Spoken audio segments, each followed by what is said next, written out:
भैया पकड़ना।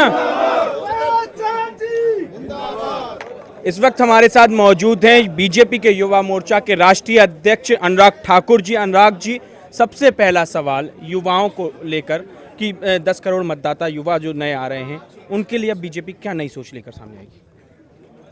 देखिए, पूरे देश में शहर से लेकर गांव, गांव से लेकर पिछड़े वर्ग तक युवाओं की अपनी अपनी समस्याएं हैं, लेकिन 3 बातें बहुत महत्वपूर्ण है: शिक्षा, रोजगार, सशक्तिकरण। और हम चाहेंगे युवाओं को अच्छी शिक्षा मिले, रोजगार और स्वरोजगार के अवसर मिले और सत्ता में भागीदारी मिले, ताकि देश में होने वाले निर्णयों में युवाओं की भागीदारी हो और उनकी बात सुनी जा सके। इसलिए हम यूथ मैनिफेस्टो भी तय करेंगे कि युवाओं के लिए क्या क्या किया जाए। जिस तरीके से अभी तक जितने भी नाम आए हैं उसमें युवाओं का परसेंटेज सबसे कम देखा गया, क्योंकि अभी 194 की लिस्ट कांग्रेस ने भी जारी की है, उसमें राहुल गांधी यूथ के नाम सबसे ज़्यादा दिखाई दे रहे हैं, युवा चेहरे दिखाई दे रहे हैं। लेकिन बीजेपी में अब तक जितने नाम आए उसमें युवाओं के नाम बहुत कम है।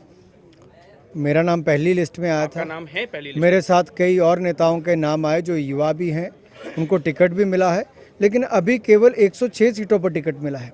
बहुत सारी सीटों पर रहता है। और बड़े चुनाव में जब लोकसभा का चुनाव होता है, विनेबिलिटी एक बहुत बड़ा क्राइटेरिया है।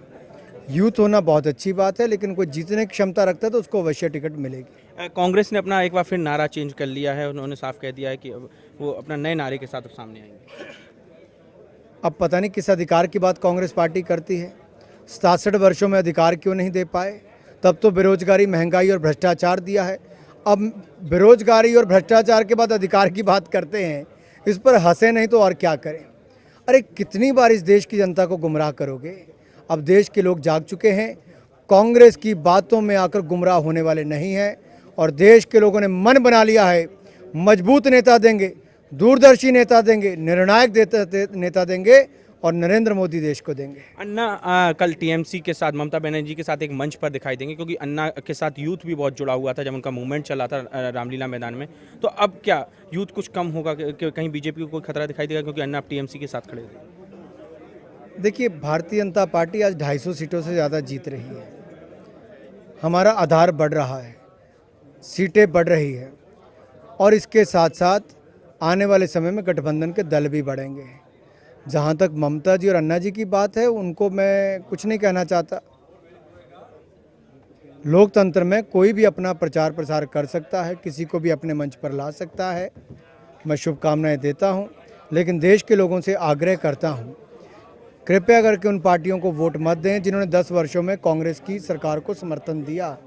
महंगाई पर, बेरोजगारी पर, भ्रष्टाचार पर आज वो किस मुंह से अपने लिए वोट मांगने जाएंगे, ये देश को सोचना चाहिए। अखिलेश की अगर बात करें, यूपी में आपका सबसे कड़ा मुकाबला अखिलेश यादव की सरकार से है, कांग्रेस से है और बीएसपी से। लेकिन अखिलेश भी एक युवा हैं, वो भी रोड शो कर रहे हैं, वो भी जनता को जगाने की कोशिश कर रहे हैं। तो कहीं ना कहीं यूपी में कुछ बीजेपी की, क्योंकि पुरानी अगर छवि की बात करें तो बीजेपी वहाँ पर नीचे। देखिए, अखिलेश जी की सरकार में पिछले 1-1.5 वर्ष में 100 से ज़्यादा दंगे हुए।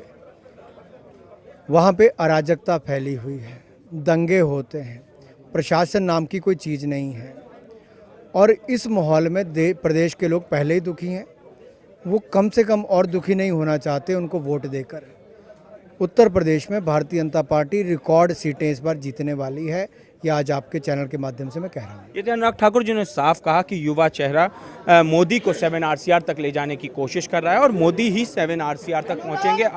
अखिलेश यादव चाहे जितनी कोशिश कर लें, राहुल बाबा चाहे जितनी कोशिश कर लें, अपने हाथ से चाहे जितने वादे कर लें, लेकिन युवाओं की सोच नरेंद्र मोदी है और मोदी ही युवाओं की सोच है, पहली पसंद है। क्योंकि वे रोजगार और विकास का मेन कारण है कि मोदी रोजगार लेकर आएंगे और विकास के मुद्दे को लेकर सबसे आगे आएंगे। कैमरामैन कुणाल के साथ रचित कठेल, GSTV, दिल्ली।